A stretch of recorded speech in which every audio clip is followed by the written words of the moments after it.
ملالۍ یوسفزۍ ته د پریانکا چوپړا مبارکي او د علي وزیر پیغور. دا چې ملالۍ یوسفزۍ څه ویلي او علي وزیر څه ځواب ورکړی دی ویډیو کې وګورئ او مینه ټي وي چینل هم سبسکرایب کړئ. د نوبل د جایزې ګټونکي او د ښځو د حقونو فعاله ملالۍ یوسفزۍ څو ورځې وړاندې د انګلستان د اکسفورډ پوهنتون د فلسفې، سیاست، اقتصاد د څانګې څخه فارغه سوه چې په نړیواله کچه ډېرو کسانو ورته مبارکي وویله. د یونیسف د ښه نیت سفیرې د بالیووډ او هالیووډ ښځینه اداکارې او سندرغاړې پریانکا چوپړا د ټولنیزو رسنیو له لارې ملالۍ یوسفزۍ ته مبارکي ویلې او د دې فراغت یې حیرانوونکی بللی دی. پریانکا د خپل انسټاګرام اکاونټ سټوري کې خپل او د ملالۍ یوسفزۍ عکس خپور کړی او ورسره لیکلي دي چې ملالۍ فراغت دې مبارک سه.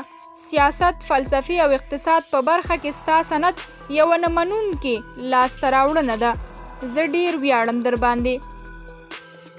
3 اونۍ وړاندې په امریکا کې د تورپوستو د ټولنې په ملاتړ ملالۍ یوسفزۍ ټویټ کړی و او هغوی ته یې د عدالت غوښتنه کړې وه چې د ډېرو پښتنو د سخت غبرګون سره مخ شوه. ملالۍ پر خپل ټویټر اکاونټ لیکلي و زه د تورپوستو د ټولنې سره د احمد اربري، بیرونا ټایلر او جورج فلویډ او نورو لپاره د عدالت غوښتنې د مبارزې لپاره ولاړه یم. موږ په هیڅ قیمت ظلم نسو منلی. د دې پر دې ټویټ ډېرو پښتنو او بلوڅانو خپلې نظریې ورکړې چې اکثرو یې ورباندې نیوکې کړې وې چې ولې د بلوڅانو او پښتنو د حقونو او عدالت لپاره غږ نه پورته کوي.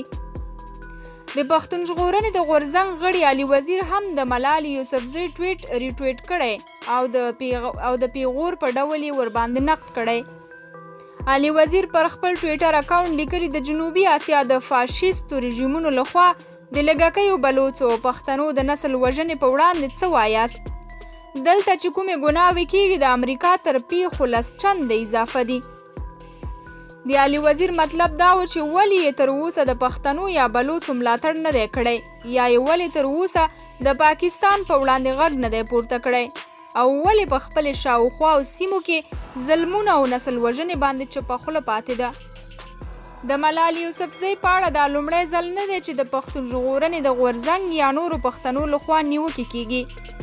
په پاکستان کې میشت پښتانه ډیری وخت د ملالۍ یوسفزۍ پر دریځ سختې نیوکې کوي ځکه د دوی په خبره ملالۍ یوه پښتنه ده باید د پښتنو ملاتړ وکړي او د پاکستاني ریاست د بې عدالتیو په وړاندې خپل غږ پورته کړي.